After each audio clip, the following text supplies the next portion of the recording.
Hello everyone, welcome back to my channel. This bumper, you see this, like it's not holding anymore.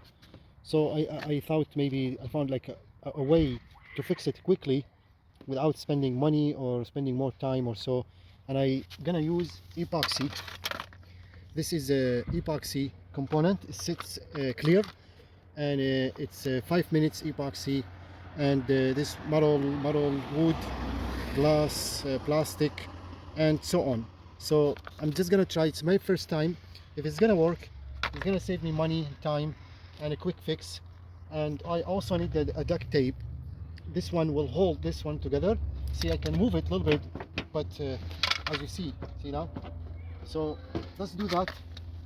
First we're gonna mix the epoxy. Okay, just a little bit more. Mix it really well, and when you see it's getting a little bit thick, apply to the bumper here, and we're gonna hold it with the tape, mask tape or any good tape. We leave it for about, it'll dry in about 5 minutes, but we're gonna leave it, since this bumper is heavy, so we're gonna leave it for at least maybe 3-4 hours. We come back later, even maybe I'll leave it for a day or so, come back later and check it.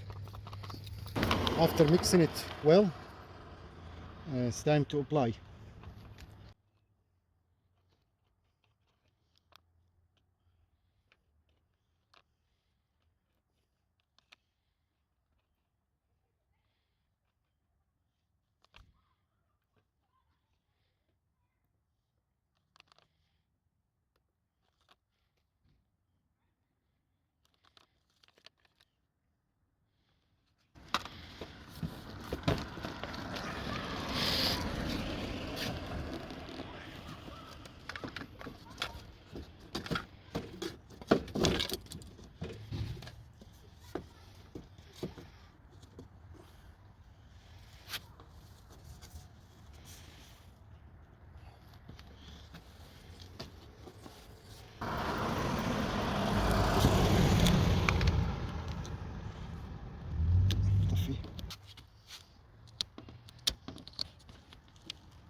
So it's holding really good. I put also support to hold the bumper, and we'll see. We'll wait for like a few hours. We'll come back. We'll check it, see if it's gonna hold or not. Welcome back everyone to the Toyota V6 RAV4. After the first video we put epoxy on these damages over here, and we also put epoxy on these also damages over here. There were multiple cracks on each side. We covered them with epoxy and it actually dried really well. It held up really well. As you can see, I'm pressing down on this and it's holding really well. As well as on this side, very strong. And this is after 24 hours.